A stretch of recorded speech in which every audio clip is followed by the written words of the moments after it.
Buenos días, compañeros y asesora. Les presento a continuación la actividad referente al módulo 4 sobre la materia Evaluación de la personalidad. La evaluación de la personalidad es un trabajo bastante complejo que solo puede ser realizada por profesionales capacitados y que dispongan de las herramientas adecuadas. Evaluar la personalidad es como evaluar la inteligencia, ya que se trata de medir algo intangible e invisible. En ambos casos, una buena prueba es aquella que sea confiable y válida, es decir, aquella que pueda proporcionarnos resultados confiables al tiempo que mide lo que pretende medir. Algunos factores pueden afectar el desempeño de la persona examinada, por ejemplo, la fatiga, el nerviosismo o el temor de someterse a una evaluación, pero existen algunas dificultades especiales durante el proceso. Como se sabe, la personalidad refleja la conducta característica, pero al evaluar la personalidad, entonces no estamos interesados en la mejor conducta de alguien. Cualquier aproximación a la evaluación de la personalidad no puede verse desligada de las cuestiones teóricas propias del tema. El rango tan amplio de los fenómenos incluidos en el concepto de la personalidad, así como la evolución que ha seguido este campo, hace un tanto complicada la delimitación del tema. El objetivo de la evaluación de personalidad debe ser la descripción del individuo, aunque solo una parte de esta descripción sea la que tenga que ver con la personalidad. Es decir, que la descripción física de una persona, su funcionamiento fisiológico o la descripción de su conducta, aunque sean considerados como objetos de evaluación y parte de la personalidad, no constituyen de forma individual la meta de la evaluación completamente, pues al hablarse de personalidad estamos refiriéndonos al modo en que una persona se comporta, a sus disposiciones anímicas y a las situaciones o conductas que una persona elige en contraposición a las que esa persona tiende a evitar.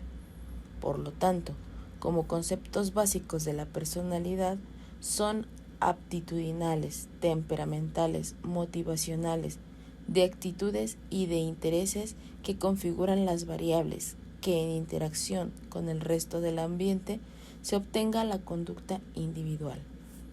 Entonces, para la evaluación de la personalidad, nos interesa su conducta típica, la forma en que una persona se comporta en la mayoría de las situaciones.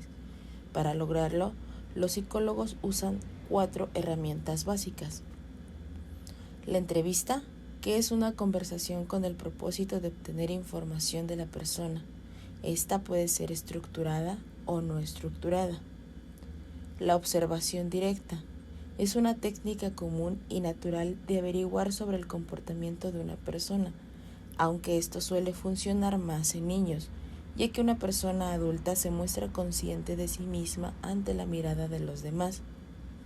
Las pruebas objetivas. Se han diseñado pruebas objetivas o inventarios de personalidad. Generalmente son pruebas escritas que se aplican y se califican de acuerdo a un procedimiento estándar. Y las pruebas proyectivas. Estas tienen ventajas por ser más flexibles. Se aplican a personas que se sientan un poco estresadas a responder alguna pregunta de forma concisa. Las pruebas proyectivas son más relajadas e incluso pasan desapercibidas.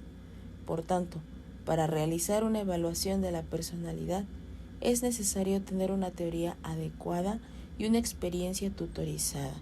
Además, los modelos teóricos que hay detrás de la evaluación sustentan las valoraciones profesionales, por lo que es esencial tener un conocimiento vasto sobre los mismos.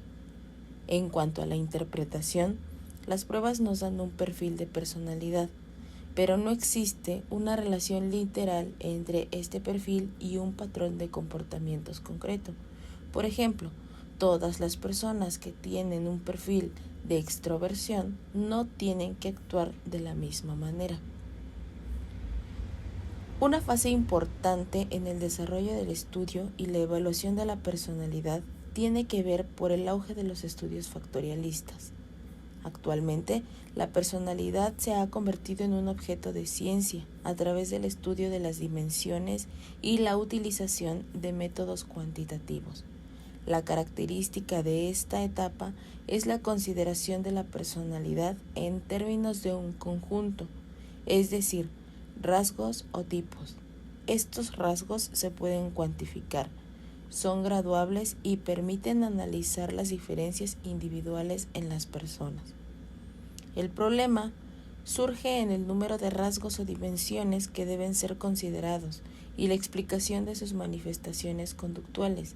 Mientras Eysenck considera que 3 dimensiones son suficientes, Cattell y Guilford consideran definir la personalidad en función de rasgos o factores de primer orden considerados fundamentales.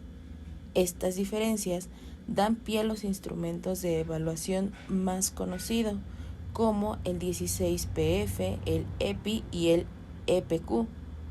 Y aunque no esté basado en el análisis factorial, sino en criterios clínicos, un hito en la evaluación de la personalidad es el Inventario Multifacético de Personalidad Minnesota, mejor conocido como MMPI, que se ha convertido en uno de los instrumentos de evaluación más usado por psiquiatras y psicólogos clínicos, dando pie a un amplio número de revisiones. En conclusión, a pesar de las múltiples herramientas para evaluar la personalidad, como evaluadores debemos tener en cuenta que somos dinámicos. El resultado de un cuestionario nos indica que somos de una forma única e inamovible. Si con 20 años éramos tímidos, con 30 hemos podido dejar de serlo. Lo que ayer dio un resultado, hoy puede darnos otro. Hay quienes piensan que la forma de ser será la misma siempre, y un ejemplo de ello es cuando en la adolescencia jurábamos que seríamos de alguna forma, comenzábamos a vestirnos siguiendo alguna moda o escuchábamos música de algún género en específico, y solíamos decir que ese era nuestro estilo. Sin embargo, al crecer, nos dimos cuenta poco a poco que nuestros gustos cambiaban al igual que la forma de ser. Por esto mismo, es muy común ver que cuando alguien se somete a alguna evaluación, al dar un resultado, se le asignan etiquetas, dejando de lado el hecho de saber que no somos estáticos.